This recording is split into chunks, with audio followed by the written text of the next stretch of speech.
Welcome to the Bombadcast. Finally, a time Jerry has been waiting for. The discussion that I'm so excited to have. Ghostbusters 1984. I can't believe it, dude. And it's so funny. So for anyone listening right now or watching right now, we just finished watching it. And fresh off our minds. We're Jerry, fresh. how often do you watch this movie? Be real. Be so honest. Well, I told you on our rewatch that when I got home from work today, I just threw it on and hopped in the shower. So it's pretty casual for me at this point. This movie is instant serotonin for me, and I have been waiting. I'm ready right now to talk about this. I've got my ectoplasm right here off to the side. My ecto cooler. I have What's it made of?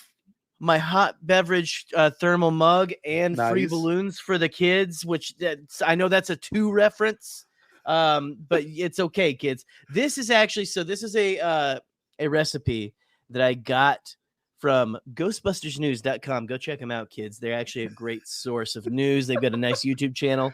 But anyway, this is Minute Maid lemonade, Tampico citrus punch, and enough neon green food coloring to kill a moose. There you go. Perfect. And also, I put a little gin in mine, kids. So yes, I like now I put it in the glass. I got a whole thing there. Like, I can completely poison my kid with food coloring when she comes over. Of course.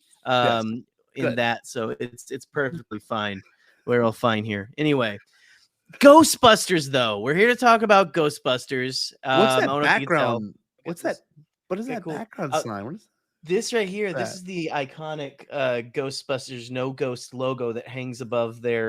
That's the one from the movie, actually. What? No. Scotty got this. This is a birthday present from Scotty and Katie. Yes, and, I'm absolutely just enamored with it.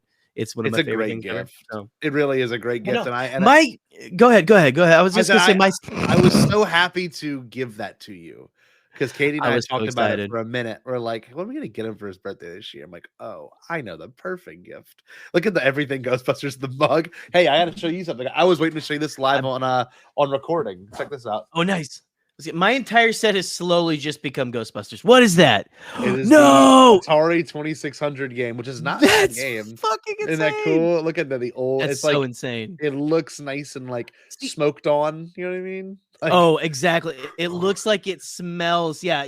So that smells like a pack of Pall Malls. Isn't it like nice and yellowed? Isn't that kind of cool? It's so good. See, I love the simplicity and everything. It's why. Okay, so Activision has not changed its logo. They just didn't. No, they have not. Activision has just stayed true. I love the simplicity of just the No Ghost logo. That's why I had to get. This was like the I believe 35th anniversary, and it's a reprint, 4K Ultra HD that'll be coming out. And by the way, we will during this Ecto time be giving away digital codes for Ghostbusters 1 and 2. Yes, we might do that. We might do that like maybe a couple weeks before the movie comes out, just to make sure you can get ready for the film. We have a couple live streams, and for those that are listening audio, we'll say it here. This is what you're listening today is February 27th, which is where we talk about Ghostbusters 1. And as the months go on February 29th, which is a Thursday, we're gonna have the Ghostbusters 2 live discussion. And then we've got March 5th, Ghostbusters music discussion, the soundtrack and the music. On March 7th, Ghostbusters Lost Media, which we're talking about the cartoons there and a lot of weird things we found, or Jerry found really. On March 12th, Ghostbusters 2016. It's going to be a podcast discussion about the infamous all-female remake of the movie with Chris Hemsworth. Then we've got on Pi Day 3/14, March 14th, Thursday, it'll be a live show where we talk about Ghostbusters game from 2009. And then, of course, leading up to it, I think we'll probably end up doing that giveaway maybe during the video game or the Lost Media stream, because we need to find we might do a wheel if you're in the live chat that time. we're gonna figure it out once we get a little bit closer. We'll figure it out. Yeah. But no. We listen. We want you get. There's so much. We've got the Ghostbusters Afterlife podcast as well on 319. Ghostbusters Frozen Empire reaction and review live. And I don't know if I've told Scotty this, but my parents will be here the day, like on the day that Ghostbusters Afterlife, or excuse me, Frozen Empire comes out. No way. I told them, so they'll probably be here. I'll probably have to be like, look, you guys can stay out there. I'm gonna go in there, and I apologize for any naughty words that you hear leaving my mouth, my body, because I'm in such awe, hopefully, and not anger. You will be. But I'm gonna be a happy camper that day. So happy. It's gonna be kind of crazy. It's gonna be like kind of like taking it back to basics for me. Because like with Afterlife, I didn't get to see it with my parents the first time. I watched it by myself and then went down for Thanksgiving like a couple weeks later, and we went to the theater and saw it when I was down with them, but I had seen it already. So my first viewing, gonna watch it with mom and dad, who dragged me to the theater in 1989 as a 3-year-old to watch Ghostbusters 2. How incredible. It's going to be incredible. And I don't know, like maybe never mind. I'm going to back up off of that. I was going to say like, oh, maybe we'll put them on mic for a second and say like, be like, you know, hey, how was it? But there's no way, because I don't know what it looks like to you guys. There is just enough room for me in the chair behind the desk. And also, I don't think my parents, I love them to pieces. Guys, if you're watching or listening, you're not. But I don't think you're mic ready. I don't think we're mic ready there. So, Jerry. I'm just saying. Kevin. Kevin. Oh, Jerry. Kevin. Let me play with that tassel. Listen, that's a reference only me and Scotty will get. Hey, so I will say this. Anyway, you were born in 87. Okay. Yes. And you were lucky enough to see Ghostbusters 2 in theaters at a very young age. Right. Yeah, I was so young. I just have like memories of like what I have memories of is the eyes of the statue shooting like the energy into the other dude. But I remembered it as like a statue or something. It was like I was 3 years old, so I had a toddler brain that was just like I mean, it was I don't know, it was like being high. So wait, how did? But I barely remember that I saw it. But how did Ghostbusters 84 come into your existence then? So my gateway drug was the real Ghostbusters, which was the cartoon. Wow. And then of course the toys and Ecto Cooler that my mom bought for me and like just absolutely let me just douse myself in that shit. Again, like the 1980s parents didn't like they cared, but they didn't care. You know what I mean? Yeah, of course. Like it's so 1980. The consumerism was absolutely just fucking insane. Of course, back in the 80s and 90s. But I mean, it still is. But it was different back then. It was like it felt more pure, I guess. But anyway, So 1984 Ghostbusters. I think that we might have rented it one time, or here. This is for real. You're gonna love this. And I was going to show the people watching this real quick. This is what the Ecto Cooler looked like. Here's like an actual visual. Well, and now you know what I mean? Mine was more of the 90s version. This was like I think the one that came out like after 1984 or something. This thing was around for a long fucking time, almost 10 years. That drink was around. Wow. We'd have to look at the exact run. We'd have to look at the run. But I had it in the second iteration where it didn't have the oranges on the back. It had like the yellow, the classic yellow that it's got now. And then like Slimer on it. But anyway, you're gonna love this. I got the original VHSs, or it was like a re-release in like a gold like clamshell case with the original cup, like black plain, just like Ghostbusters No Ghost logo. For Easter, I forget what year, but my parent, it was in my Easter basket from the Easter Bunny. And you remember it. And that's when I got that one year, and then I think I got Ghostbusters 2 another year. And so, so that's, I think when I I don't quote me on it. I think that's when I originally saw the 1984 one. It was I actually watched it there. Wow. And it was kind of a crazy experience. You know, Yeah. we talked a little bit about like I was a little bit of a sheltered child. Mhm. I was. It sounds like I wasn't. But like, you know, like my parents weren't into horror movies and things like that. And so Ghostbusters, you know, watching it, I think I told you a little bit while we were watching this movie. When I was a kid, it was a movie that I wanted to watch, but like I had like that little kid trepidation of like, oh, this is like, it's got some scary stuff in it. Yeah. You know, like I wanted to watch it, but like I had to work myself up to it because like it creeped me out a little bit. Some of the parts with the ghosts and the monsters and things like that. Yeah. But yeah, no.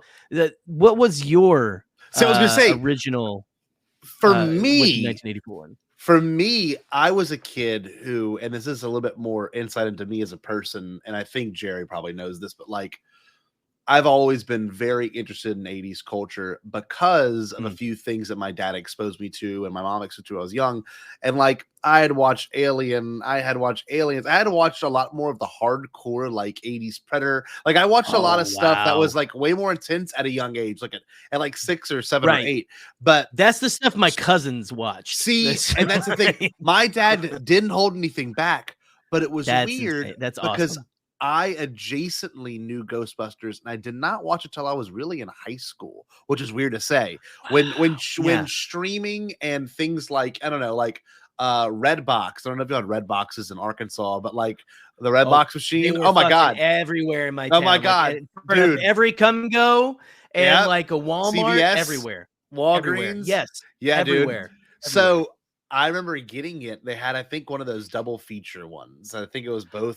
Those were just hot right then. Oh yeah. So I had gotten that, and I'm not kidding. I put it in my PS2, and this is like beyond the PS2 era. This is like in 2012, like an early streaming era. And I watched Ghostbusters 1, and I watched it with the same lens that I watched Ferris Bueller, Breakfast Club. I watched it as a period piece because it really was a capturing of that era with the 80s, you know? And it is this weird cultural zeitgeist. Very much it is a snapshot of like how people dressed and functioned. It's the moment. Tortured Poet Society. Tortured Ghostbuster Society. No, Toasted Marshmallow Society. I watched it, and then things became iconic. Like it was always a shirt in Target. You know what I mean? There was an iconography that I fell into its existence. I knew it was there.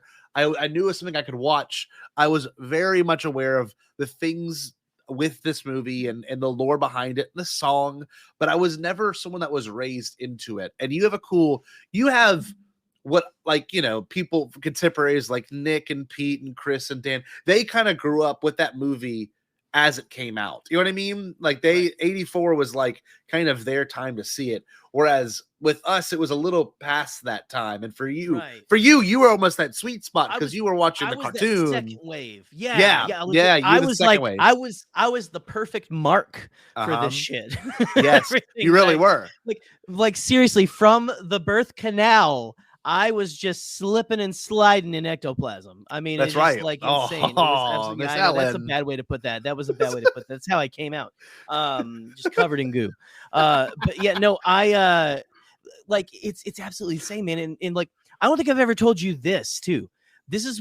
I don't know if you can tell. I'm not a very athletic person, right? Same. I went to a Christian school. My parents paid for me to go to a private Christian school, like a little one. Most of my life, but for some reason in 4th grade, for one semester, the first semester, I went to a public school out in the country where my cousin's wife LaDonna worked. Right? Okay, she was she was going to be she was going to be my English teacher. Okay, yeah. Hated my whole experience. It was fucking insane. I was a weak little bitch boy. You were shell shocked and everything. Of course, I was shell shocked because I went from the Christian school to that, and like I mean, honestly, if I would have stayed there, it probably would have been good. I should have done that. Yeah, but neither here nor there. One day in PE, oh no, the PE teacher, she comes out and she goes, "Okay, we're gonna play a game today, It's called, and we're gonna play Ghostbuster tag. I'm like, what the fuck? And she brings out. I'm like, but can you imagine little me? Dude, you're like, this is the best fucking day of my life. This exists. Dude, I've tried to recreate this, and I swear to God, I have the basic rule set in my mind. If we ever have a fucking meetup of like a huge like Bombad con, we're playing goddamn Ghostbuster tag. But listen, here this is, and I'm like, I don't know if this is something for anyone else or if she created this PE teacher. If you have to figure who out this lady was. You have to remember who the fuck. I can't remember. I've got to, but like. I remember nothing because I wanted to blank it out because like this is the place also where I think I've told the story where like the popular girl like made fun of like was like barking at me and my friend for playing in their area, and I got mad and was gonna jab a stick at the air behind her, but she wasn't far enough away, and I poked her in the back with a stick, and she smacked the shit out of me, which was justified. I deserved that because I did poke her in the back with a stick. But dude, you could. But anyway, you could have played tag with her. You could have played Ghostbusters. But listen to this. But I did because she was in the class. But listen, so there were rings. There were little rings, and there were little like gossamer like handkerchiefs. And if you got one of the handkerchiefs, you were a ghost. If you got a ring, you were a Ghostbuster, and everyone else was the citizens. And the ghosts would tag the citizens, and they had to freeze. And the Ghostbusters would go between their legs, like freeze tag, like go under their legs or something to unfreeze them. And that's how. And there might have been some portion. There was, and I swear to God, she was playing the music too while we did this. I swear to God. No way. I swear to God. And I think there was like a musical chairs element that I'm trying to remember how it worked. Where like you had to all stop when the music stopped or something, or the ghosts and the Ghostbusters switched, or like. And I think if you tagged a ghost, the ghost was out or something. If you were a Ghostbuster. It was like oh my God. We did that once, and I think it was for Halloween. And I'm like, there is like never in my life has there been such a thing burned into my memory. I can't believe I haven't talked to you about this yet. I bet your sweet little face. I can see little because I've seen photos of you. Like I bet you were like Ghostbuster. I was like, I want to be a Ghostbuster. I can't remember if like I got to be a Ghostbuster or not, but I was like, you gotta let me do it. You don't understand. You gotta let me do it. You know, dude. Like, Jerry, you text me the name of the school. I'm going to find every way to get you in contact. It's Oak Grove Elementary in Oak Grove, Arkansas, close around Paragould, Arkansas, and she would not be there anymore. No, I'm sure she isn't. But like, I think they got consolidated. It was a small school, so there was a lot of consolidation down there, like in the intervening years, like when I was in high school and everything. So that school might have gotten like consolidated with another one. I'll talk to my cousin LaDonna and see if she like remembers. But or if I don't think we got a yearbook because I don't think we got a yearbook. She might have a yearbook. I didn't get a yearbook because I was there for one semester and was a crying little bitch. So I think I found it. That one beautiful day, that day, and then the day that they brought the goddamn, there was a house, a little house that these firefighters would bring to the different schools where you got to practice crawling under smoke and everything. Like if your house caught on fire, and for some reason that was fucking fun. But anyway, hold on, I have to ask you. Was the mascot a hornet or some sort of bee? I, for the love of God, can't remember. Is it Oak Grove, Arkansas? Oak Grove Heights? Oak Grove Elementary now. And I believe it's in Arkansas. What I found is, this is so fascinating. Little Rock? Is it in Little Rock, Arkansas or no? No. It would be farther up north.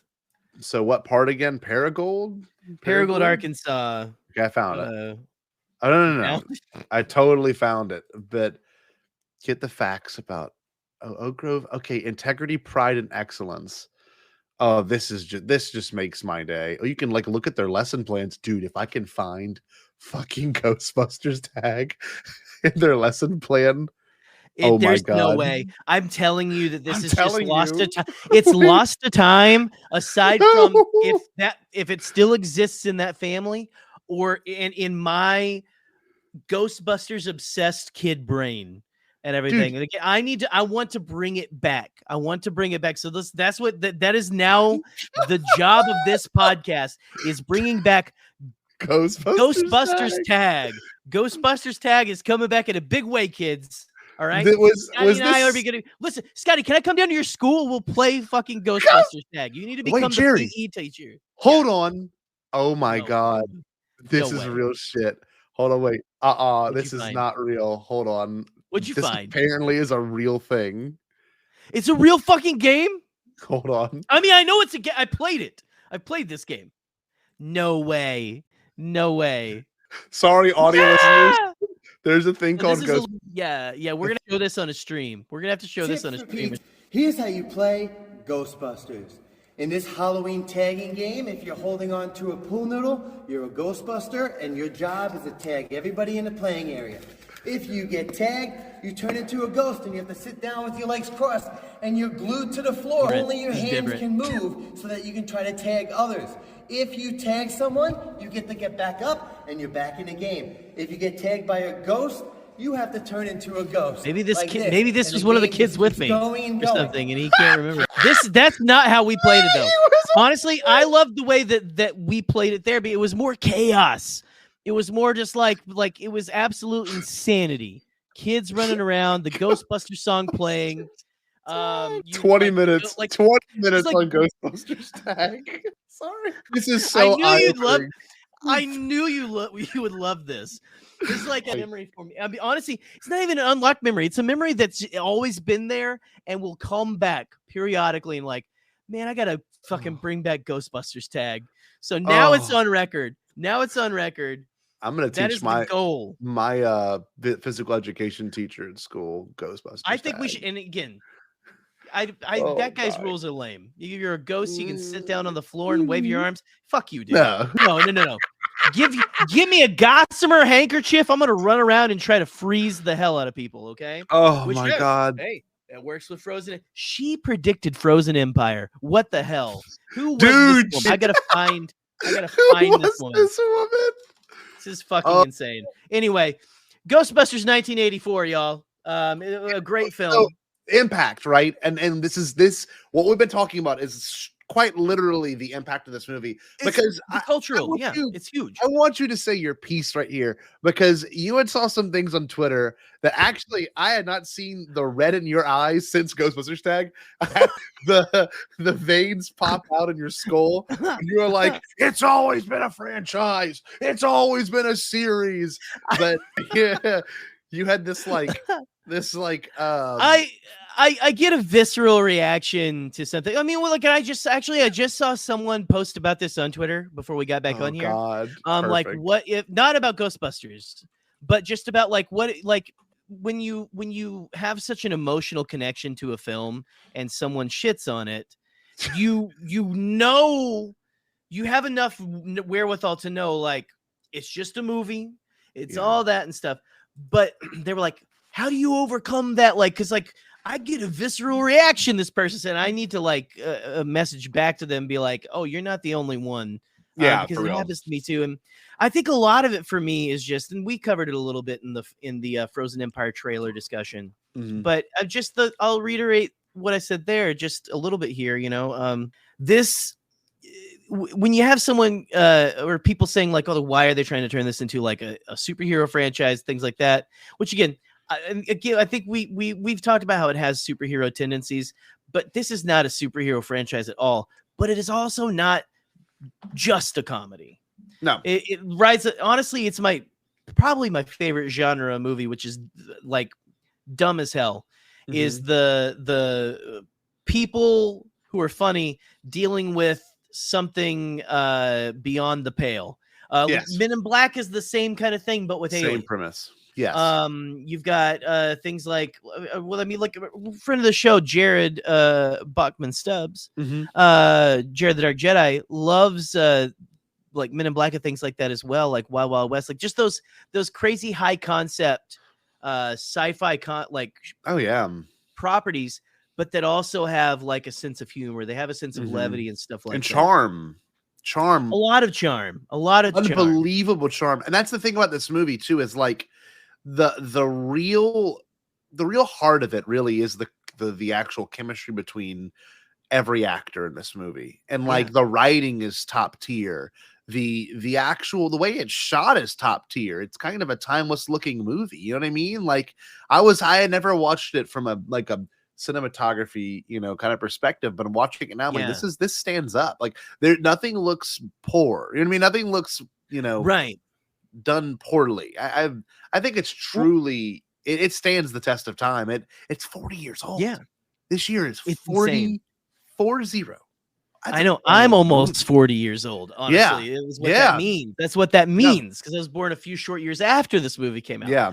But no, the cinematography. It's funny because we were talking. It is clearly of the 80s, but you're right. It's got like the cinematography and everything is just it feels timeless, and it's insane when you think about the problems they had making this movie, like how they got greenlit to do this in, I think, around in the summer of 83, right?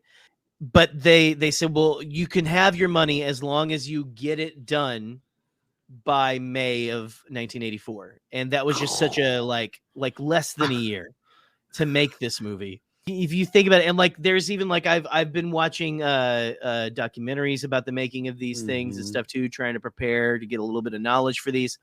There's one of the production production people says she was like driving home one day after like they were filming like the Stay Puffed stuff for the end, and she drove, like they were like overworked, sleeping in there, like just actually working insane ungodly hours to get shit done. Sleeping on the Stay Puft costume because it was so soft and everything like that. Just everything. And she says she drove past a one of the billboards on like Santa Monica or something, she said, and it said coming at this date, and she said it was like 3 weeks away or something like ungodly. Oh my like that. God. And she said we hadn't shot Stay Puffed on Fire. We hadn't shot him going down the street. We hadn't shot the building exploding. Didn't ILM work on the... What did ILM work on? Or did they just do Ghostbusters 2? I don't remember. So there were two... There was a guy from ILM, and I'm going to look up his name right now. Let me see. Because when I had the privilege of going to Lucasfilm over the summer, I saw one of the Slimer heads, and then I saw the courtroom ghosts from 2. I don't know if they did that much work on 1. I really don't remember. I don't remember if it was... So Richard Edlund. Okay. Oh yeah. He worked on, like, he was with Lucasfilm with ILM, and he left ILM to go to LA and create his own effects company. Effects company, and took a couple of guys. I think there was one guy who was really funny in one of these documentaries. It looks like he's got like a handlebar mustache for days. Looks like a fucking cowboy. Like he runs cattle, and said, like, he called him and asked him, he's like, hey, you said you'd let me know how it was down there. How was it down there? He's like, oh no, what did he say, man? God damn it, I forgot the quote. He said, what are you in the market for? And stuff. He's like, well, I like to work for... He's like, I'm really into the dead presidents and stuff like that. So apparently it was pretty lucrative. So he came down and worked with him on Ghostbusters. And so, yeah, these ILM alums coming and going out on their own. And honestly, like the special effects for this, despite being completely rushed, and I mean, they were just like slapping shit together as they went, and or not slap. There was a lot of love put into it, of course, but just like that time crunch, as we've seen, like a time crunch and a deadline, really, like the more constraints you have on a project, it almost seems like, and the more that goes wrong, it almost seems like that's what creates like the most iconic things we've ever seen. Star Wars had so many hurdles to get over with George with the first one and everything. We almost didn't have that movie. Its script was insane. The script for this originally started, it was like way in the future. Well, really? Like the original treatment that Dan Aykroyd wrote, it took place way in the future. Ghostbusters were a dime a dozen apparently, and like these guys were just like some of the guys who did the profession. And it just kind of followed along with just these guys that were like just the schmucks that worked the thing. No way. Yeah, and that's it was weird. Universe expanded. It was like in space and all kinds of shit like that. I think like when they caught a ghost, it went to like this like diner on this like ethereal plane or something. What? It's absolutely bonkers batshit. I love stuff. that. That's awesome. I want to get this treatment and read this and stuff like that. Like this, it's absolutely bonkers. And then they brought Harold Ramis in on it, Ivan Reitman, the director, read the script, right? And he goes, I think this is a going into business story and stuff like that. I think you got these guys going into business and everything. They start this up, and that's your angle, and grounded in the real world, put it in New York. And he said, and he brought in Harold Ramis, who he'd worked with on a few movies with Bill Murray as well. Harold Ramis did Caddyshack. He did. I don't know if he was in Caddyshack. He was in Stripes, I believe, with Bill Murray. Well, he had directed. No, I'm thinking of Ivan Reitman. Ivan Reitman directed a bunch of stuff too. Ivan Reitman directed. Let's see. I think one of his first movies was Cannibal Girls. Oh, this is it. Harold Ramis was the head writer for National Lampoon's Animal House. So he wrote Animal House. And he wrote he also wrote Groundhog Day and Year One from 2009. That's hilarious to not realize that. Harold Ramis is a prolific writer. Yes. Just of comedy in general. But like these guys were all just really good writers and stuff, SNL, of course, helps, the charisma and the chemistry all these characters had. Oh, yeah. You have to pitch stuff too, right? Like if you're one of the guys on the show, you pitch stuff too to the writers and all that. So it's just fascinating because it's an all-star team. Looking at it now with the lens we have now, this is a all-star Hollywood bang. This is like unbelievably big actors and actresses. Like before at that point they were still big and relevant, but like listen to these names: Dan Aykroyd, Harold Ramis, Bill Murray, Annie Potts. You've got Rick Moranis, Sigourney Weaver. Like this Ernie Hudson. Ernie Hudson. This was not always going to be. I think what they had in mind was a big movie, but I didn't think it'd be as big as they thought culturally. I don't think anyone ever into. I don't think most famous IPs go into that thinking that could be the case. But like an individual, its own lore, like this is not like Star Wars where you have the fallback of, well, and even in 77 it didn't have any fallback, but like this is 84. This is like post. This is during Indiana Jones. This is post Star Wars. This is during the E.T. Spielberg era. You know what I mean? They were even talking about like how because ILM was working on Temple of Doom. So they couldn't use ILM. That's why they went with this guy who had come from ILM. It's just like all the serendipitous stuff that happens to get to this point is just, again, like I'm not for putting people under stress and things like that. Stressful work conditions. But at the same time, like you've got this, the pressure creates these, diamonds, which is a really cliche thing to say, but it really does. It creates these things that last the test of time. Of course. And I think this movie does a lot of things really well, but there is a timeless nature to it. Even though it is an 80s movie, there is a timeless, like the jokes still land. And you were talking about this. There was a couple of things they could have done that was very risky and very 80s, but they didn't. There was that scene where Sigourney Weaver's character, Dana, is possessed by a ghost. And, at one point, Bill Murray's character has like a chance to like score, like literally, like that's all this character wants is to Well, she's trying Yes. because he's like, the whole point of the whole thing is the gatekeeper and keymaster. Guess what those stand for? Penis and vagina. And so they're trying to do sex magic to bring this god back to our plane of existence. This is insane. How did this get made?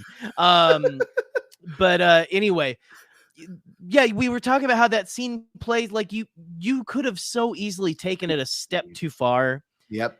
And it would feel these days, you know, like that's kind of hell. There's scenes in Empire. There's scenes in Empire that I'm like, ooh, like the making out in the Falcon little corridor, like that whole scene, or you know, like laying up. And not that this is free from, like, there's still some things, you know, like the way he's trying to score with that college girl or whatever.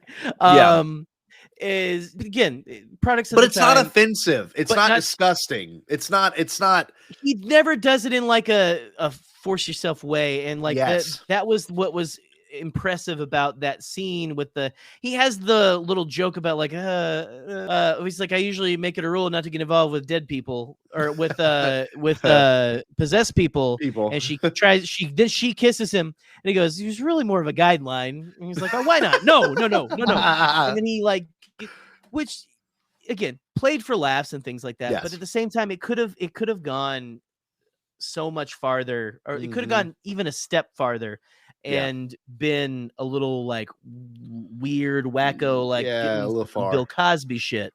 And he does drug her later, but just to like calm her down because she was floating above the bed, and then he leaves. But just like and again, I'm not going to defend Bill Murray's actual interactions with women on sets, stuff like that. I'm not going to defend the man. But you know, in the movie, the character of Peter Venkman, a little pushy, but still respects he respects boundaries. He respects boundaries. But there's this characterization that, like, for me personally, you can identify with almost every character in this movie. If you're a nerd that likes this sort of paranormal stuff, you've got Venkman, you know, you've got Egon, you've got you've got these characters that also feel a little timeless. You've got the nerd, then you've got the geek, which the nerd and the geek are two very different things. You know what I mean? Very different. And then you've got they just kept calling him a scientist, but you've got, I would say, the more laid back character, Bill Murray.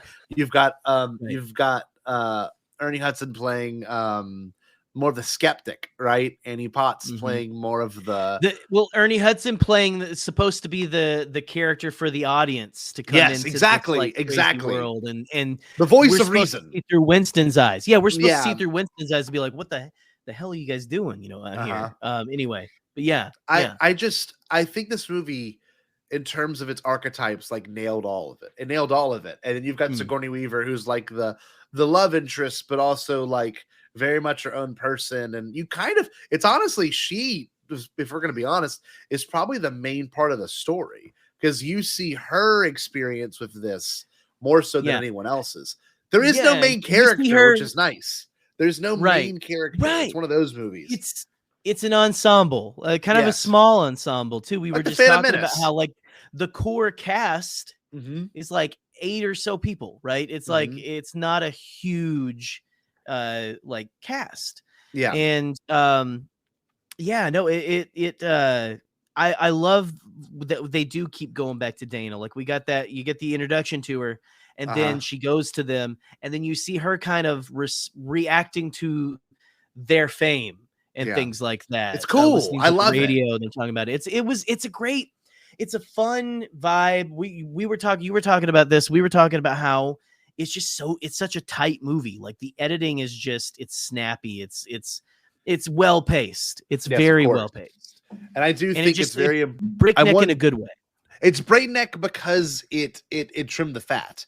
There was a lot of things that this movie could have done differently in terms of like focusing so much, because it could have been, and you know, this is one of those phrases you used to hear in like the 50s and 60s. It could have been like a creature feature, but it's not. I mean, part of it is. It is. Yeah, it is, but it isn't. But it's not.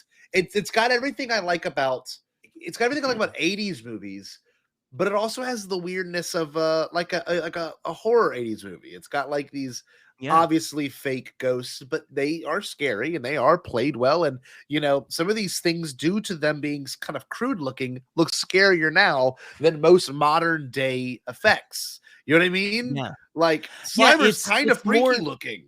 Like really? Slimer, well, and he sounds terrifying. And again, like Yes. they cartoonified him for the cartoon and everything. Yeah. And then they tried to make him more look like the cartoon in Ghostbusters 2. That's another thing you talk about. Like Slimer is just like gets plastic surgery for every damn movie he's in. But they just to have like this is like, it can act as baby's first horror movie. Yes. In certain ways. But it really counteracts it with the laughs and everything.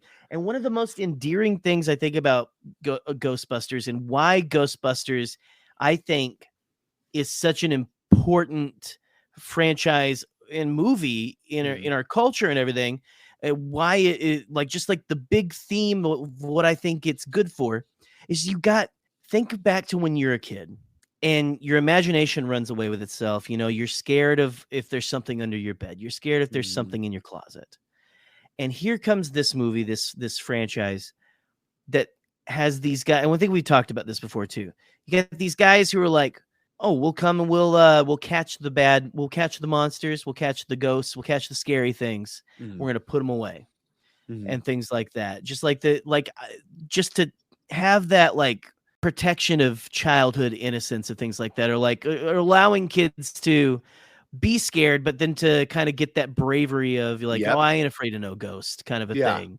It's just like I think that is so special and so important for kids that were my age at the time, And then also like now my daughter will like just randomly bring up I've shown her like some cartoons and things like that. I don't think she's old enough for the movie yet, but that's another good. That's something that resonates with kids. It resonates so well with them. If you're of a certain age and you see this, I think it sticks with you more. Of course. And I was going to say, watching it as a teenager for me, I loved it because I knew a lot of it. Obviously I wasn't scared of ghosts at this point, but I was very much open to the idea of ghosts and things like that. Right. And the idea of there being a ghost hunter fascinated me. And, there was shows for both of us growing up that were all about chasing ghosts and shit. But this one kind of put it in a more practical effect. They made it more of a blue collar job, like we talked about. It's a real career for these people. And, I think it's really important to address that this movie came out at a time when technology still hadn't really gotten in the hands of everyone, right? You were growing up in the 90s where there were computers at your library. But in 84, I mean, this is like somewhat of the dawn of home computing and home video game systems. So like this technology still felt very analog, and like the idea behind all the technology in the movie still feels very analog. And then when you watch Afterlife, you're even more like, oh, this is just there's a warmth. There's a warmth in this movie. Like it's very atomic, with like there's a nuclear reactor on your back. And I think it's such a weird like Star Wars was in the future, but it was also in the past. Alien, the movie Alien, was in the future, but it also had a very rustic look. This one's like, we're going to actually take the technology from those movies and put it in a modern day setting and use terminology that makes no sense, but it sounds convincing. Like, I wish I could explain to you. It to me, this movie has got iconography that is just so wicked. Obviously, you've got the No Ghost logo. Which this ghost ever really appeared, Jerry? Can you tell me this formation of a ghost ever appeared? Is it from the cartoon or no? So in the real Ghostbusters cartoon, it starts out. It's the Ghostbusters theme song, and it's that ghost. Which that ghost has a name. I don't know if you know this. Oh no, I don't. Don't tell me. Don't tell me. Don't tell you. Oh well, I mean, you can't. Not on anything else. Moogly. Moogly. Name of that ghost. I found that out just like a year ago or so. A couple years ago. But it starts out with that ghost walking down the sidewalk, and then it like gets into the sign. sign. But Like that I iconography. don't want to say anything else because like you need to watch all I'll say is you need to watch the 2016 Ghostbusters, which we will watch before we do that episode. Okay. I just think it's cool that the iconography was instant for this movie. You've got the jumpsuits, right? And I'll show it to you on the screen here for anyone watching. Just the jumpsuits, the so mundane, yeah, but so iconic as well. And like I wanted the jumpsuit. I had a jumpsuit when I was a kid. Well, there's a picture of you. Pictures and everything. Yeah. I wore that thing until I couldn't. Like honestly, the last time I wore it, like my dad and uncle were working on the carpet in my parents' bedroom, and my dad and him were wearing like their jumpsuit, you know, and everything. And so I put mine on because I'm gonna go help. And my uncle was laughing because the legs were a little short, and he picked me up and gave me a wedgie in that thing. Like he just picked me up by both sides, and I got a wedgie, and they're just like, ha, ha, ha, ha, ha. You know, and I got it really embarrassed and like never wore it again because like it's too little now. And I was you've grown up. It was so sad. That's such a harsh coming to terms with becoming a teenager or young adult, or even like going from like having to put things away. Going from 6 to 9 years old that's a very surreal thing where like the clothes you wore then, the shoes you wore then just don't fit. Why I remember being like, why are my toys getting smaller? I don't know if you ever like dude. You like 100%. Feel like my toys shrinking? Yeah.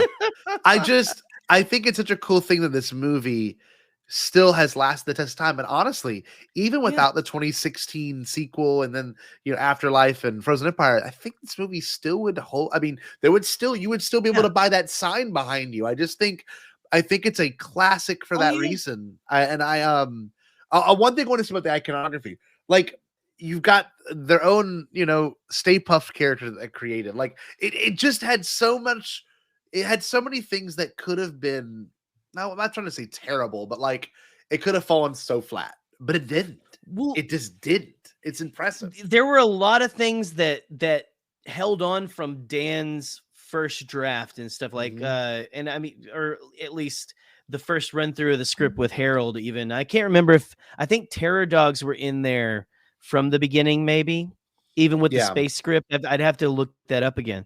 But like Stay Puft and the Terror Dogs were like a big, like, these are two things that are absolutely happening. And through every iteration of the script, the redo they did. Yeah. Those things stayed. And it was a thing that they were like trying to figure out as they're shooting this thing again in less than a year. Wow. And just to think about you're making this movie. It has come out in less than a year, and the guy who wrote it wants to have a giant marshmallow man. Walking out. Like Ivan Reitman was terrified that thing wasn't gonna work. That it wasn't gonna play.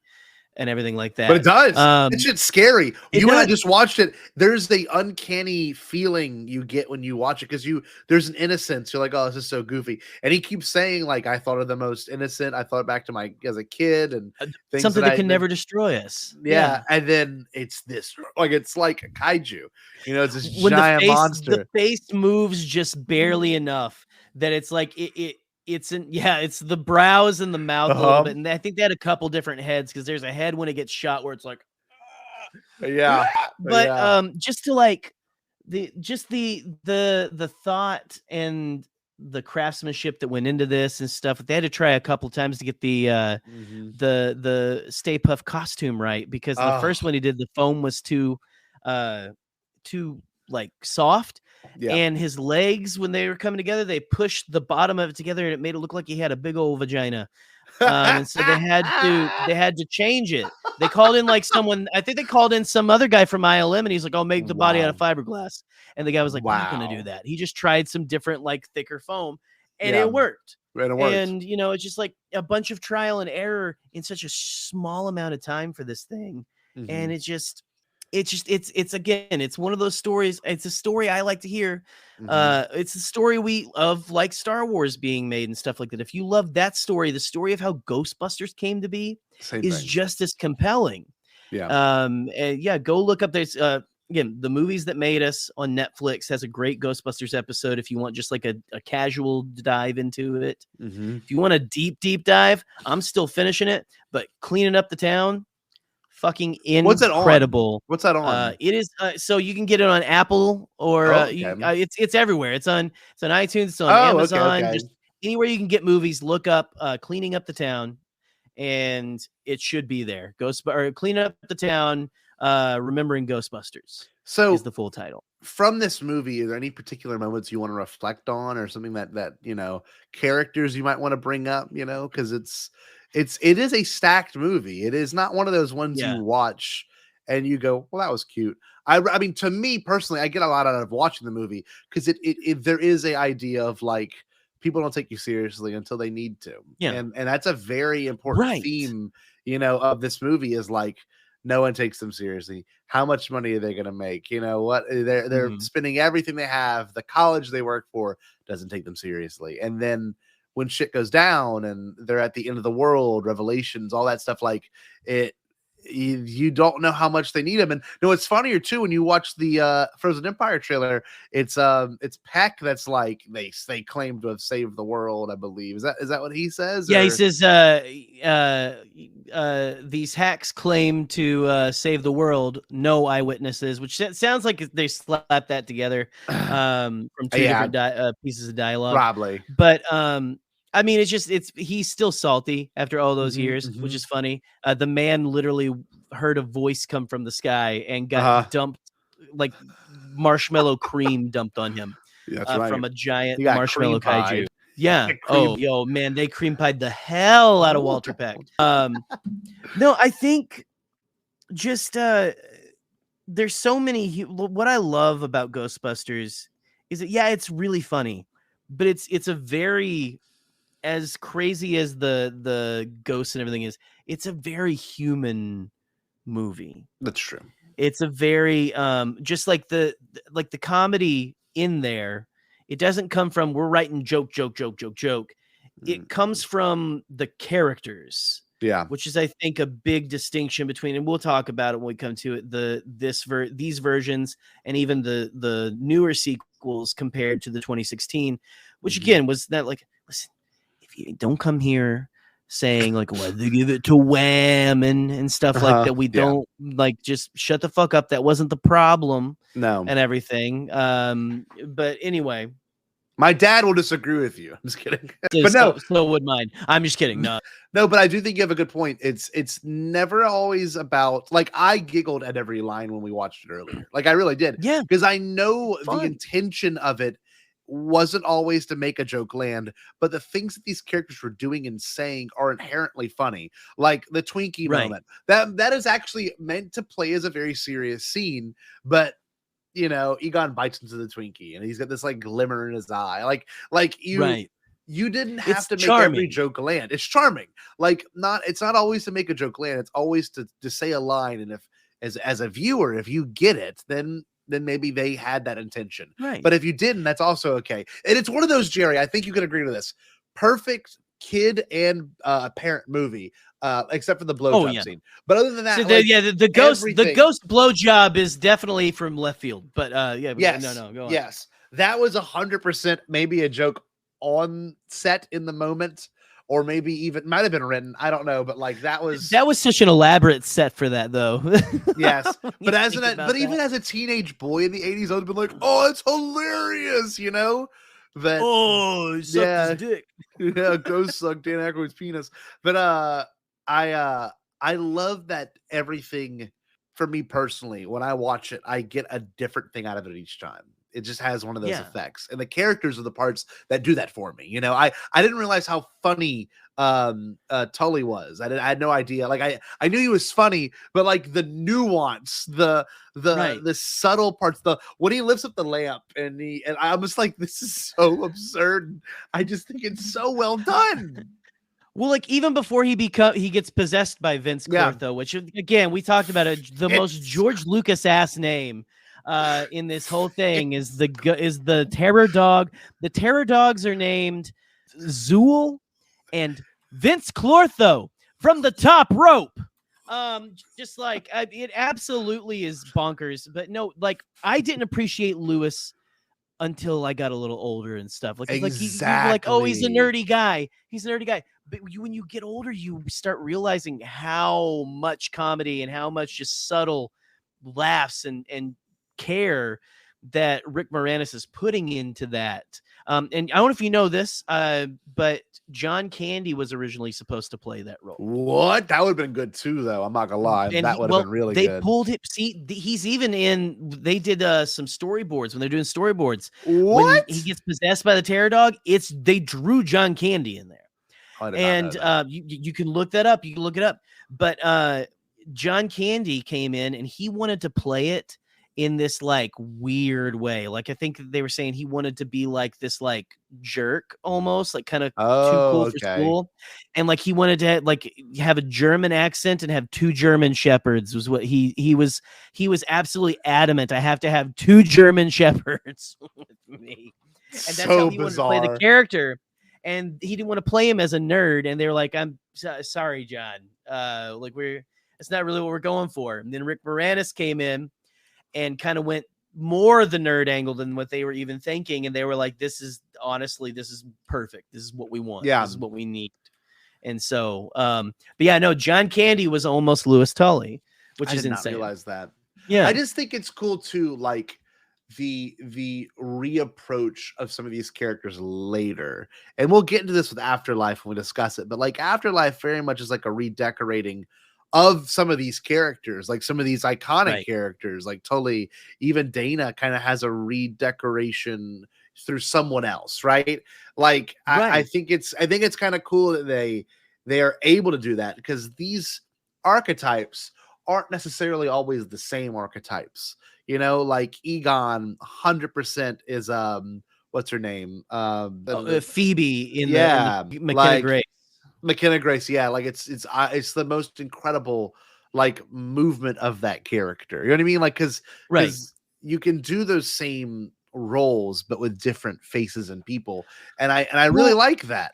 I really like that. And it doesn't play as like she's doing an Egon impression. It's like this is someone who has the same blood in her veins as this guy. And it's just that there's so much love and care. Yeah, even in that. But yeah, no, I just because for those that don't know, Afterlife does take the same villains per se, the same spirits, and kind of throws them into the same, you know, the idea that it's, you know, what was the one who built the building? Fuck. Ivo Shandor. Shandor Mines. Basically an Aleister Crowley type. Of like someone who, if Aleister Crowley was an actual sorcerer who actually like opened the gates of hell, that is what Ivo Shandor was. But yeah, you got Ivo Shandor who built that town that's where he got the selenium girders for the building, the apartment building. So cool. It's mined it from there. He's kind of the emperor of Ghostbusters. Yes, he is. But I do like that if you were to watch 84 and then Afterlife, you really would not have to know exactly what happened in 2 or the video game, you know. And I think a lot of people honestly may go into Frozen Empire not having seen either or not even seen the original, and it still will work.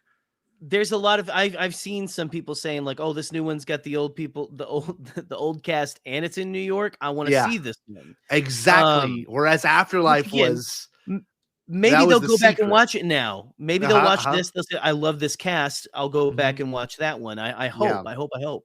Because again, like I feel, and by the way, Ghostbusters 2 is canon still because you see a box in the trailer that says, or in the Empire spread they did, that has a Ghostbusters 2 logo, no Ghost logo on it, and it's the hot beverage thermal mugs. That's amazing. No way. I think it's a great Easter egg. But anyway, but you're right. But you're right. You don't have to.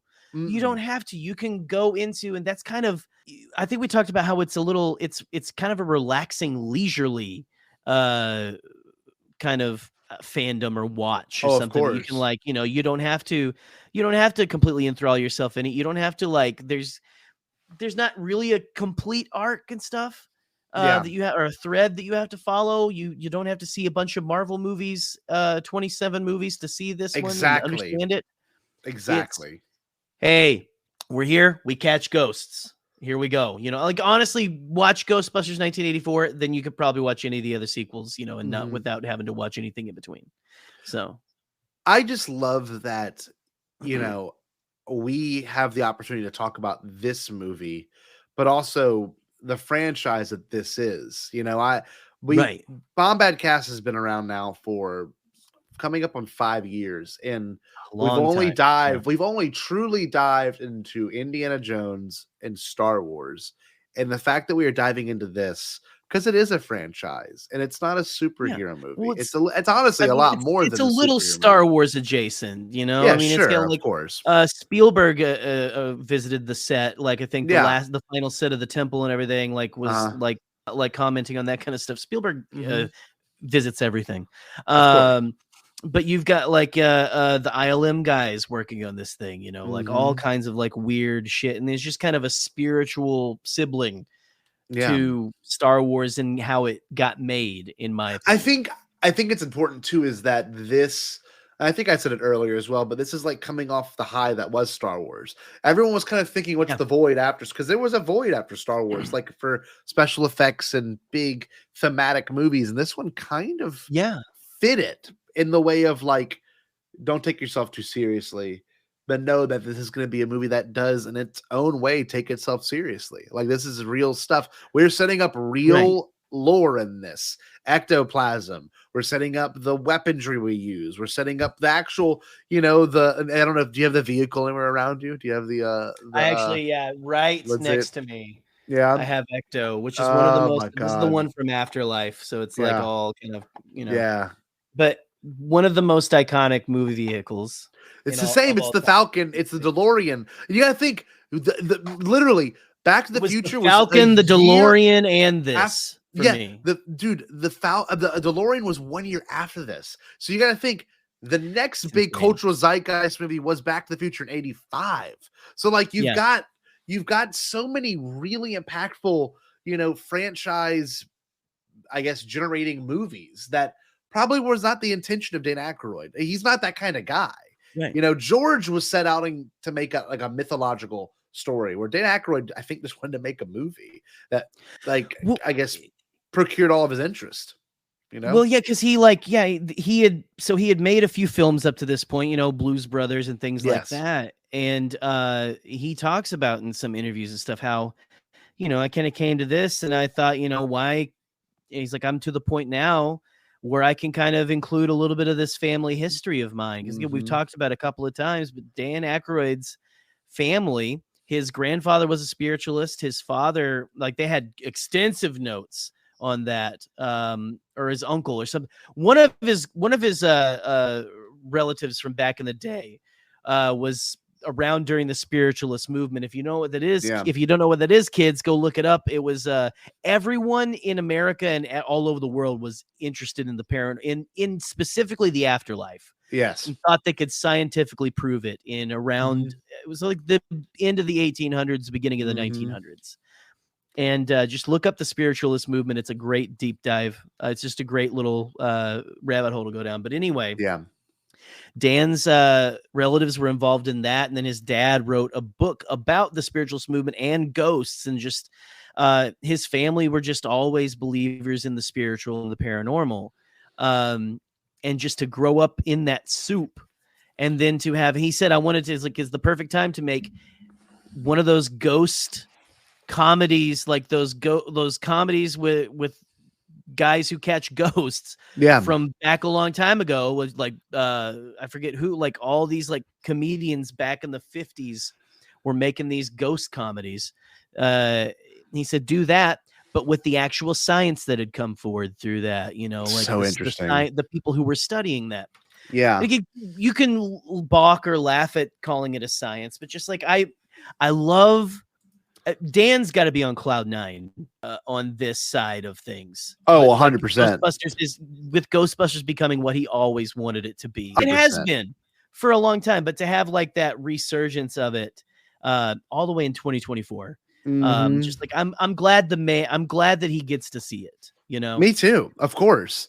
And for those that don't know, when we'll get to it as well, I'm just gonna pull the schedule back up.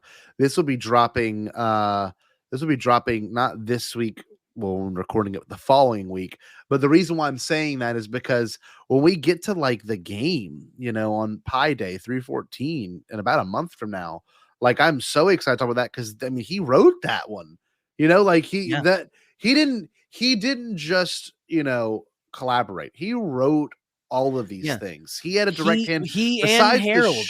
What about the cartoon? The cartoon, did he have any? Was he an executive producer or anything? I'd have to look it up. But I think it was a completely different team. Yeah. Okay. They got like kind of like every little things like that. Which again, like I think we talked a little bit about how they were talking about how they got inspiration from the real Ghostbusters cartoon for the new movie that's coming out, which excites me to no end.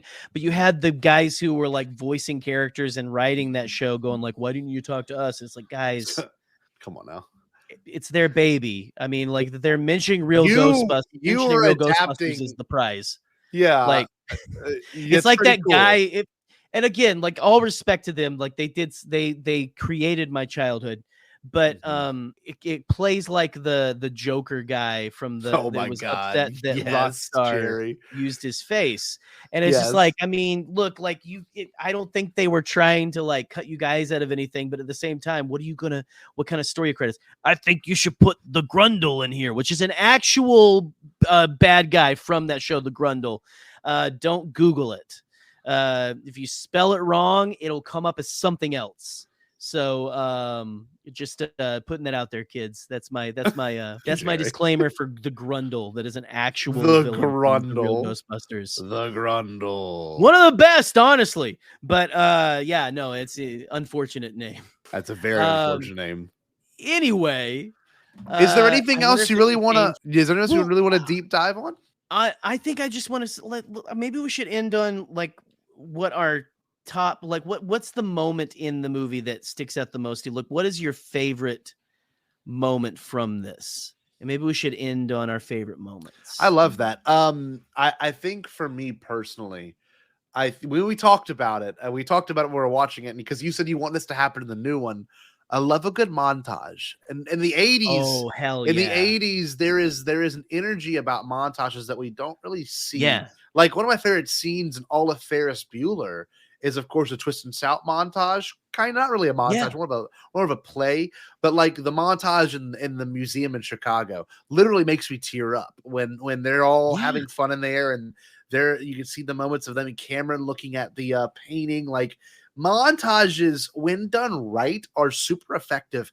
And like I'm watching this going, man, this is such a capturing of the times, because I'm an archivist by trade, but I'm also at a heart like a sucker for looking at old photos and watching old videos, and that within itself was such a capturing of the moment and the times. And I'm watching all these things fire off, and the part that really resonates with me the most is when you've got Larry King, and I forgot I was watching with him, like, oh my god, I forgot, because Larry King, I loved that, dude. By the way, he's at that point, he wasn't a CNN host, he wasn't this household name, and now there's this legacy of Larry King. He was a radio guy in New York, and I'm watching it, I'm like, God bless, it's so cool. Like they got him smoking the cigarette, shoulders, the Larry King, and I'm like, what up? Some say these paranormal eliminators are the cause of it. Yeah. Oh man, like so good. I love that, but I also, one of my other favorite moments is whenever Walter Peck comes and turns off the machine, and he was wrong. And it's evident that he was wrong. And like, there's so much that goes into like being a believer, and because you and I are believers of certain things, right? And there's so much that goes into when someone's like, no, you're wrong, you're stupid, this is not real, blah blah blah, and then they see the firsthand mistake of having that thought or having that preconception, like, there is some truth in a lot of this. And I think those are my two favorite moments, is the whole montage and like the surreal, like, actually you're wrong, like you need to believe, and of course one of my favorite things about the movie is the song. No other movie, we haven't even mentioned the song, no other movie, I think, God ever. Damn it! What the hell are we doing? I no other movie ever, and I mean this, has had a song that iconic that is quite literally the title of the movie. None. None. Well, and has None. stood the test of time that you can still play at a fucking Halloween party and go, oh hell yeah! Yes, dude. Still, kids love it. Still dance to this. They could still it's still a bop, man. Like I Dude, love it. I love it to pieces. I don't know if you've ever seen it, but Ray Parker Jr. There's a documentary out about him, and it's amazing because he was a studio musician. Oh, and you just see that. Yeah. Dude. Holy shit. He's in all the documentaries that I've watched too. Like because that's part of it is that the song, like dude, he didn't come up with the actual lyrics of the song until like a day before or something. It's he couldn't crack it. He couldn't crack it. We'll talk a little bit about this on the soundtrack show we're gonna do. I never realized this. He was trying to track. Oh, go ahead. I'm sorry. I was gonna say I didn't know it hit #1 for 3 weeks. It won the Oscar, didn't it? Or like a Grammy or something. Let's see. Yes, it won. Oh my god, it was nominated. It was nominated for the 57th Academy Awards for Best Original Song, but it lost to Stevie Wonder's "I Just Called to Say I Love You," which is a great song. Like it was up against a huge song.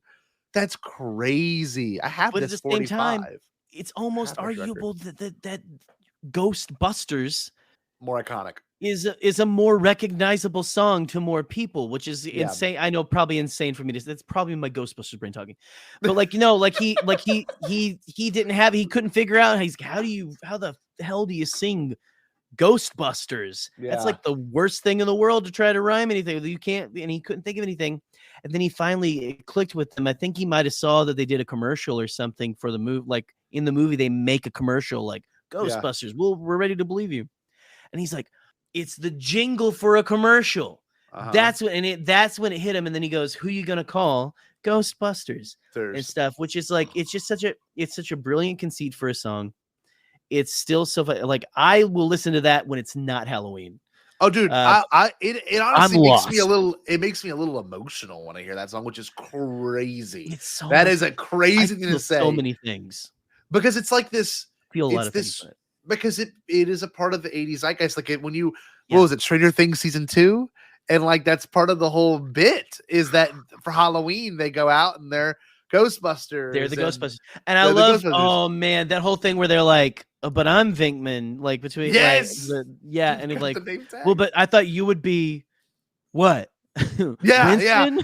Winston. Such a great man, and that shows you like this isn't just that was a kind of good comedy or something that came out in the 80s. Like this was something that really made an impact. It's something that inspired the generation of filmmakers that are making films right now.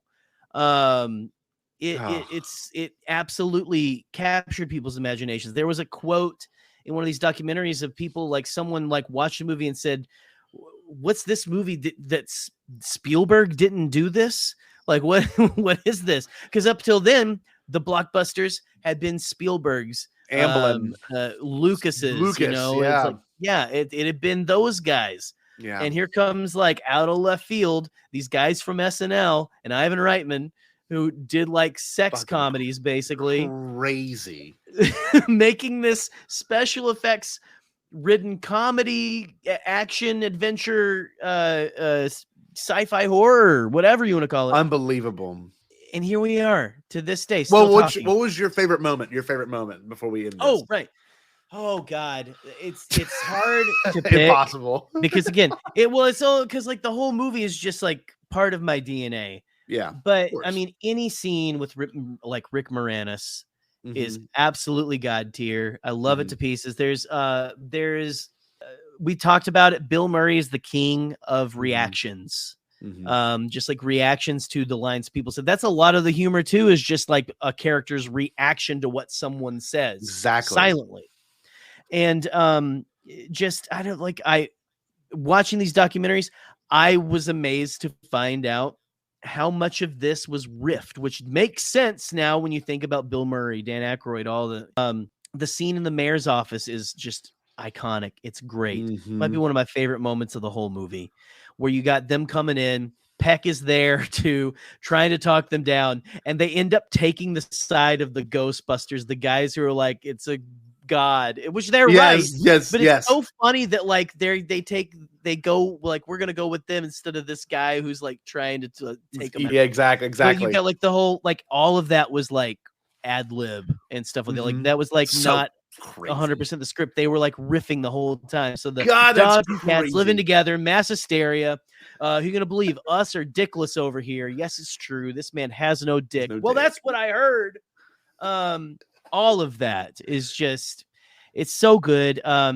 But if I have to like narrow it down to one thing, and I know I've said like 500 things, the end, like when they pull up to go to the apartment building, there's the people all around. I love those scenes of them getting out. I get chills. It brings chills to my body. Yeah. I tear up a little bit when they're like going out and they're like Ghostbusters, Ghostbusters, Ghost. They're there like people are like, man, things are going crazy around here. They're here to save us. They think they almost die, and they come out and they're like, they're here, they're still, yeah, and they go crazy again. They go crazy when they come back down. Man, there's nothing that beats that feel. Like that just is like so much like pure energy, electricity in that scene. It feels alive. It feels alive. It does feel alive. And I think it's cool to say, like, when we were watching it moments ago, like literally an hour ago, we were like, how great is it? The movie just ends. Like it's not this weird, it's not like a weird cut to black, you know, dramatic. Right. Like it rolls the credits, Slimer comes and it goes to the credits. It's like I just love how the Bus Boys. Yeah. It takes itself seriously, but the same exact time, not too seriously. Like it knows what it wants to be. With a grain of salt. It's like Dan was the perfect person to work on this. And then you bring Harold to kind of like rein him in a little bit. Yeah. It's perfection because Dan has that knowledge again of that pseudoscience of ghost, just like the science that people had come up with around spiritual things and the paranormal and things like that. It's just absolutely, but like, so you have that groundedness, but again, it is like that, like we'll joke around and stuff like that. But anyway, absolutely love this movie. Again, one of my favorite movies of all time.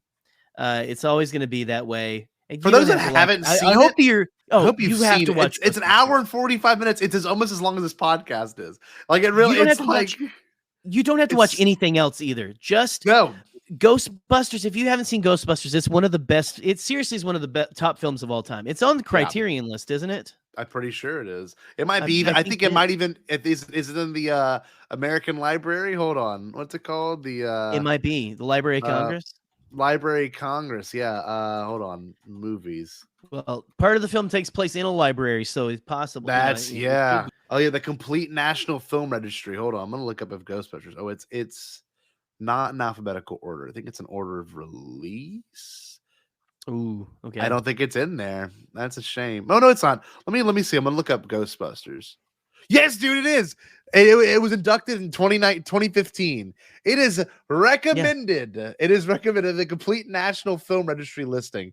Ghostbusters is in there out of like, I think it's like right around like 200 movies. So it's just crazy to think like that is one of the. It is going to be preserved. It's one of those movies that stands the test of time. And it will. I'm sure. I'm honest to God. There's all these things like, you know, movies that are like stored in a vault somewhere that are like, you know, after a nuclear holocaust, they would still exist. You know what I mean? Right. Ghostbusters is one of those movies that I think Ghostbusters is in there. If culture found that, you know, future civilizations found that and they found some way to watch it. I mean, it's brilliant. It's one of those movies that really does reflect a time period. It really does reflect what I don't know, what is an inherently charming movie and a real good reflection of the human condition. It just is. Absolutely. It does all of that. Go watch it. And in fact, we'll give you guys. Oh yeah. We'll give you digital codes eventually. I need to careful not show that on the screen. Someone can screenshot that. But listen, go watch Ghostbusters and follow along and listen. If you're here, you're just enjoying the conversation. I'm glad you're here too. Thank you. So thank you for coming along on this. And man, we did it. I'm just gonna keep talking about Ghostbusters, man. What about that scene on the bridge with Ray and Winston when they're talking about best. Ray? Do you believe in God? That's such a deep moment. Anyway, that's a deep moment, Scotty. Yeah, I love you, and I love that we can talk about this. And of course, we'll keep hyping it up. Literally, if you're listening to this on Tuesday, February 27th. We're talking about Ghostbusters 2 as a live discussion, literally in 2 days. So if you want to go back and forth, and to my knowledge, 2 is more of Jerry's favorite movie as well. Am I mistaken? Don't you like 2 more? I think that it's an underappreciated film. I didn't watch 2 until I was an adult. Like literally, Yeah. I think you and I may have watched together a couple years ago. I'm almost positive, or you may have been like a catalyst for me to watch it because I had never seen it. Right. Honestly, I think I had watched it leading up to Afterlife because I watched 2 and then I watched all of the cinematics and gameplay from the 2009 video game. That's what it was. That's what it was. Yeah. You wanted to be ready. And no. So listen, we're going to get you ready for Frozen Empire, guys. We're just going to get you hyped. You should still watch the films. Watch the films with us, guys. Watch the films with us. The Bombadcast Ecto Countdown. Man, I'm having a blast already. I'm so excited. I'm having an Ecto meltdown over here. So I don't know what that means. Oh man. God, I don't know what we can say besides plugging a few things. Yeah, we've got next, literally for the next month, Ghostbusters stuff. I know I said at the top of the show, we're gonna have a discussion on 2, the music, Lost Media, the 2016 all-female cast version, woke rainbows. Then we're gonna talk about the game 2009 Afterlife as well, and then of course our immediate reactions with Jerry's parents on Frozen Empire. My parents on mic that night. No, Ellen. Man, if I had I need the Rode mic. I need the Rode mic. The Rode Go. Mail that to me. Mail that to me, and I'll sit on the couch with my parents for that. So follow along with that. We're also going to be covering Dune and Bad Batch, so don't worry. Of course, we're going to figure that out. That'll come in. We're going to squeeze it in somehow. Because I will be at Beta Convention next week when Bad Batch airs, and I'm going to be like my poor coworker that's going to be sharing a room with me. I'm like, sorry, you're gonna have to go do something for like the next hour and a half. Tell the kids I've got to watch these 3 space cartoons that are dropping on a Wednesday night. Or a Wednesday morning. We don't know yet. Disney. They haven't said if it was a Wednesday night or a Wednesday morning, did they? I think it's evening, but like Disney, Star Wars, Disney Wars. Disney has ruined Ghostbusters yet again. Disney has wokeified Ghostbusters. Anyway, I'm Scotty Gerry. Thank you so much for joining. Hey, if you're listening, my Midi-chlorians video essay has dropped. Yes. So go and watch that. That is so freaking exciting. 2 hours flat. You're gonna put it in a car. A podcast version is gonna drop too. It's perfect for podcasts. I've been listening to it recently just to make sure quality control. This will get you to the lake and back, guys. That's right. Absolutely. Listen, this is your soundtrack for sure. Yeah, I know Scotty put a lot of work into this. It's awesome. Soul, like blood, sweat, and tears. I'm excited to check it out myself. Just go support all that kind of stuff. Support all the stuff we do. We would love if you do that. This is not a video. I guess like the video version of this and subscribe. Subscribe also on wherever you get your podcasts. A pretty pesky poltergeist says dance the night away with a few ladies who witnessed the disturbance. Go check out our stuff. Hey, why don't you go leave a review on iTunes for this show so we can kind of go up in the rankings and stuff like that, because who wouldn't want to hear this in name drivel? Everyone does. I know. Everyone does. We love it. We love you. Follow Scotty at the Scott Jero on most social medias. Follow me at the Canon Junkie. Follow the Bombadcast at Bombadcast. And what should we do? I'm gonna let you do it today. Oh, you should stay bombad. I'm flying at the Slimer, flying at the screen. Flying at it.